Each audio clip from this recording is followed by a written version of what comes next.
James Cleverly's signature on the treaty today in Rwanda is going to have huge impact.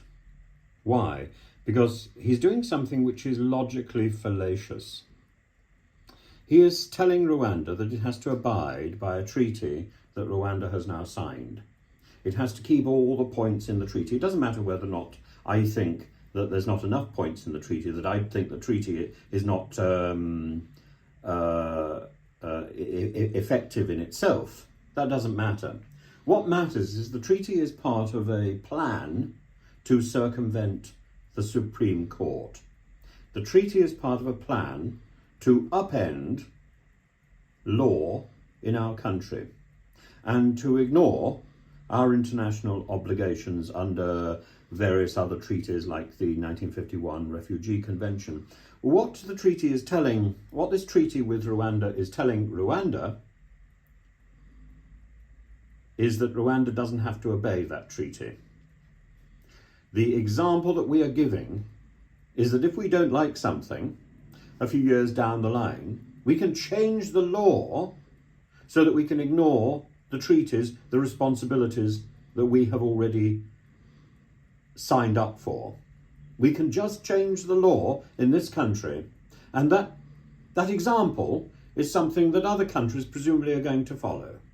If we change the law so that we don't have to do what we have internationally agreed to do, well then what is stopping Rwanda in a couple of years' time doing exactly the same thing, and then we won't have a leg to stand on? That is the fundamental problem with James Cleverly's stupidity, with Rishi Sunak's stupidity, that they are not thinking in the long term, they're simply thinking in the short term, a short-term advantage by knocking down the law so they have an electoral advantage in 2 or 3 years' time, in 10 years' time, in 20 years' time.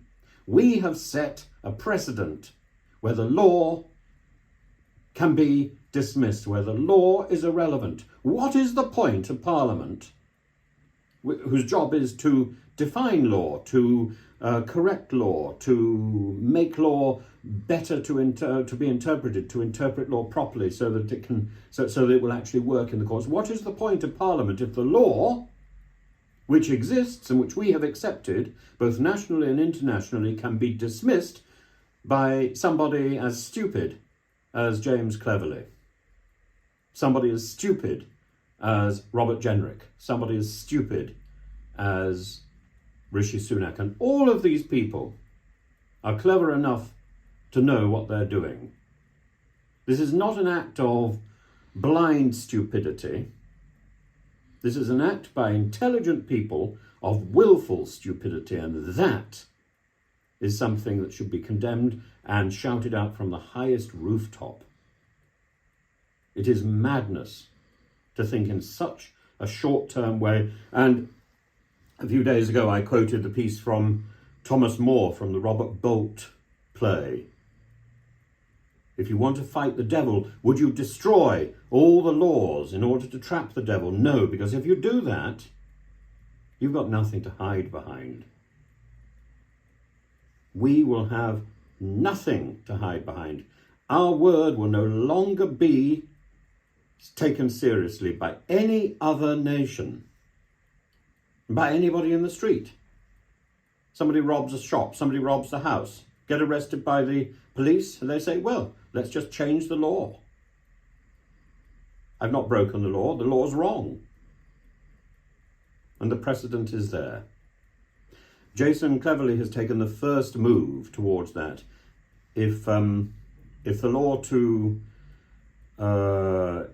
emergency legislation, which is planned to come through by the end of this week, comes through, that is the mark, the final step. Then we wait for it to become law in March. We wait for a Rwanda plane to take off. It's not Rwanda which one should be thinking about. It's the destruction of our reputation. Not Rwanda, but our reputation, which is at stake here.